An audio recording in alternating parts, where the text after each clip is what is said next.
안녕하십니까. 황태순TV의 황태순입니다. 2020년 11월 23일 월요일 오전입니다. 문재인 대통령에 대한 국정수행평가, 부정평가가 53%, 그 다음에 긍정평가가 42.7%로 문재인 대통령의 지지율은 5주 연속 하락하고 있습니다. 거기다 특히 수도권에서의 하락세는 상당히 큽니다.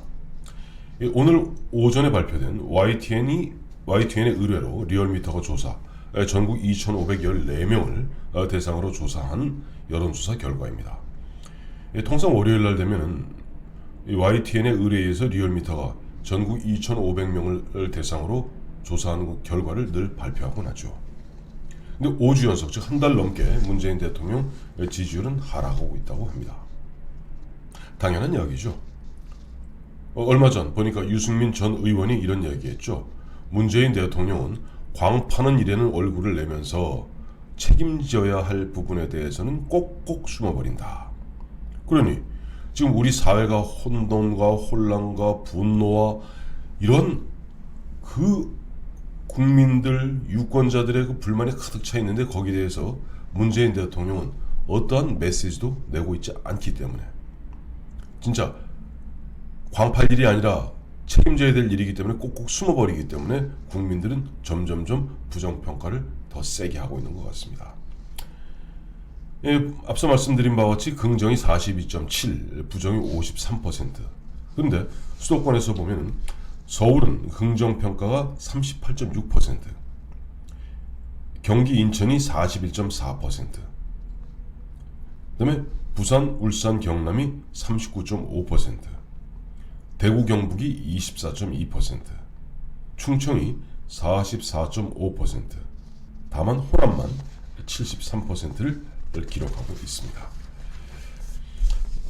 정당 지지율은 그렇습니다. 정당 지지율은 민주당이 32.1%고 국민의힘이 30.0%로 민주당이 근소하게 앞서 나가고 있으나 서울 지역에서는 민주당이 28.1%, 다음에 국민의힘이 28.7%로 국민의힘이 물론 오차범위 내긴 합니다만 0.6%포인트를 앞서고 있는 것으로 나타났습니다.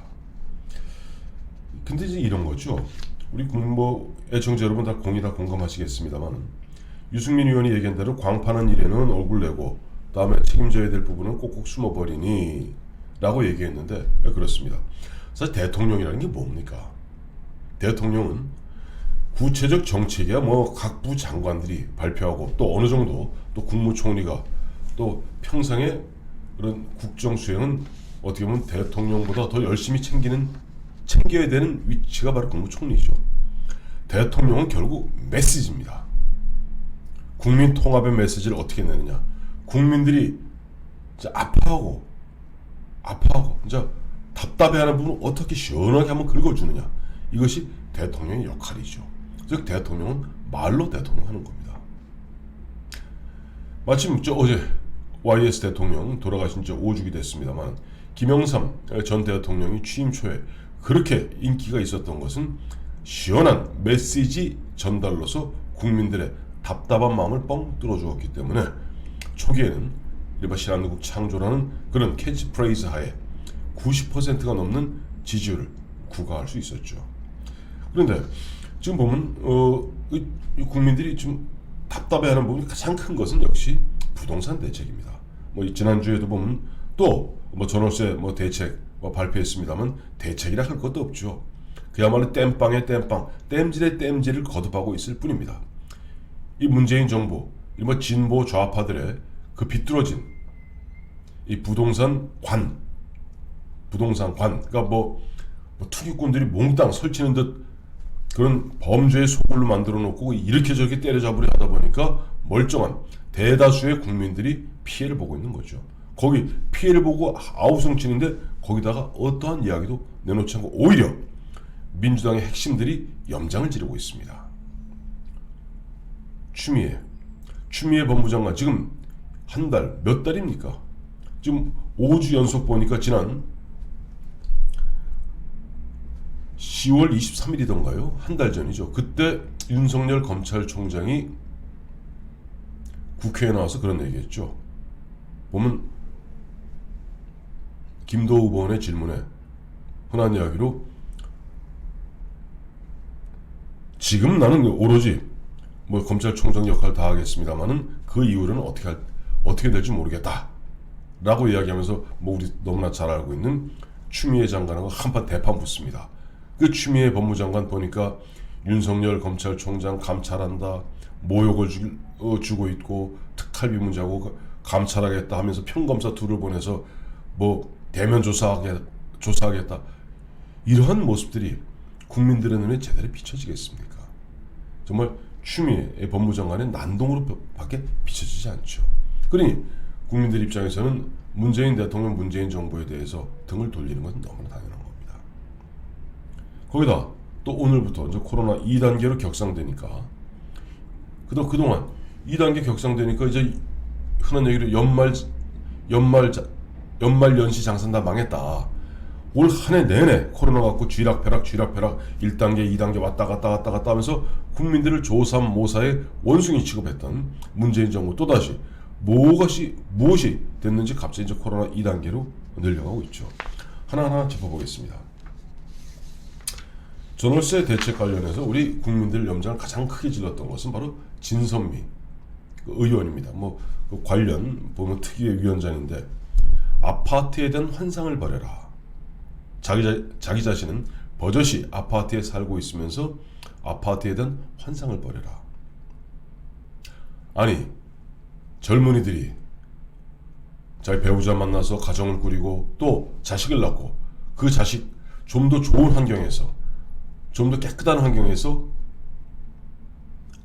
살겠다는 게 그게 환상입니까? 전국적으로도 지금 아파트가 절반이 넘습니다. 시골에 보면 상당수의, 지방 가면 상당수의 뭐 단독주택 있습니다만 말이 단독주택이지 조그만 거죠. 그리고 서울 같은 경우는 아파트가 월등히 많습니다. 물론 단독주택, 저쪽 논현동이다, 성북동이다, 대형 몇백 평짜리 단독주택 빼고 대다수 단독주택이라는 것이 참 허름하기 짝이 없는 그 단독주택들이죠. 또 뭐 요즘 보면 빌라라고 그럽니다만은 그 얼마 전 올 초에 그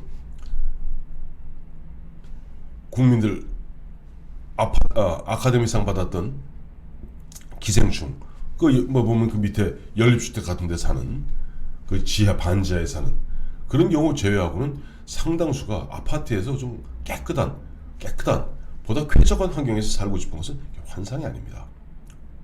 환상이 아니라 그와 같은 그런 꿈들이 있고 그와 같은 바람이 있기 때문에 우리 사회는 역동적으로 발전해 가는 겁니다. 근데 그걸 갖다가 환상이라고 치부하고 그걸 잘라버리려 하는 것이니 가분개라고 아시죠, 여러분? 자기 자신들은 용의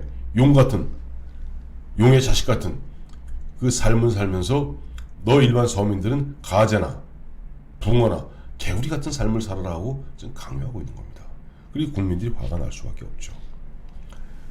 또 이낙연 민주당 대표는 참 기가 막힌 이야기입니다. 호텔방을 주거용으로 바꾸어서 전월세로 주는 것도 검토해 봐야 된다.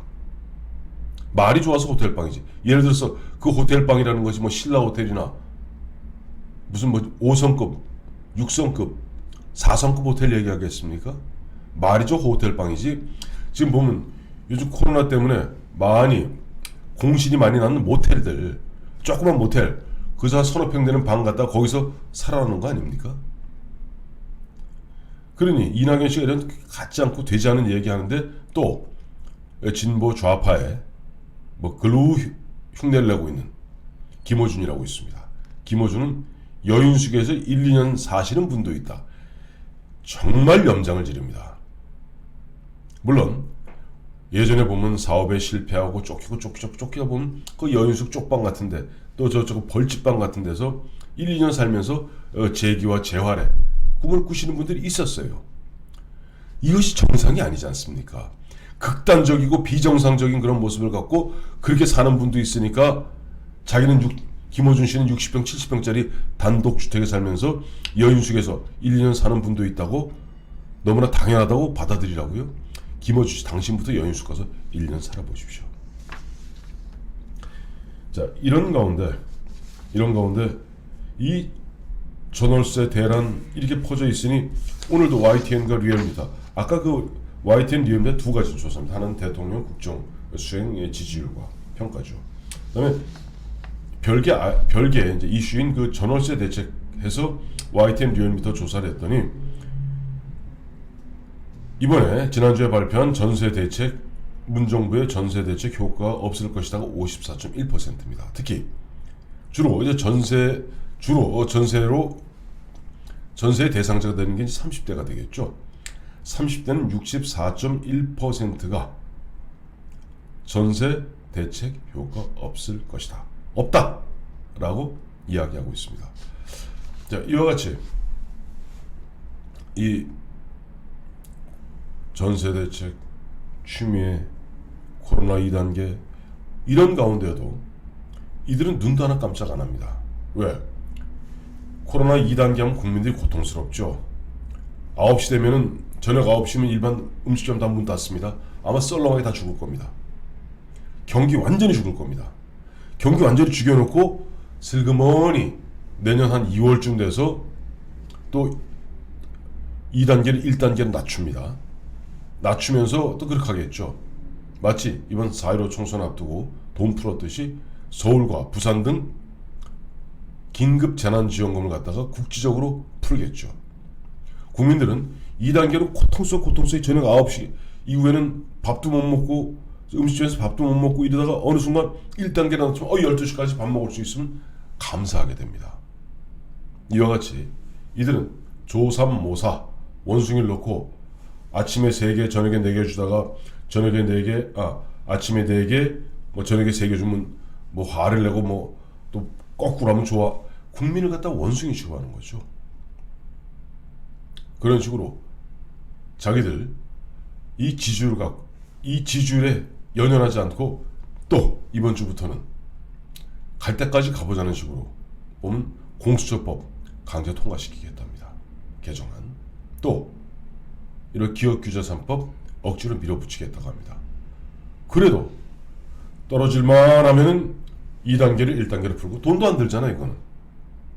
사람들이 확 묶어놨다가 조금만 풀어줘도 사람들이 굉장히 편안하고 굉장히 자유를 느끼는 착각을 하게 되거든요.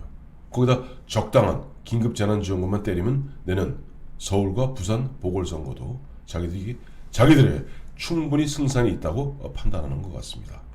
그리고 이와 같은 이른바 약간의 악역할 때는 정세균이, 이낙연이 내세우고, 다음에 모르겠습니다. 언제 광팔 일이 있을지, 또 광파는 일이 있으면 문재인 슬그머니 얼굴 들이밀고 나오겠죠. 감사합니다.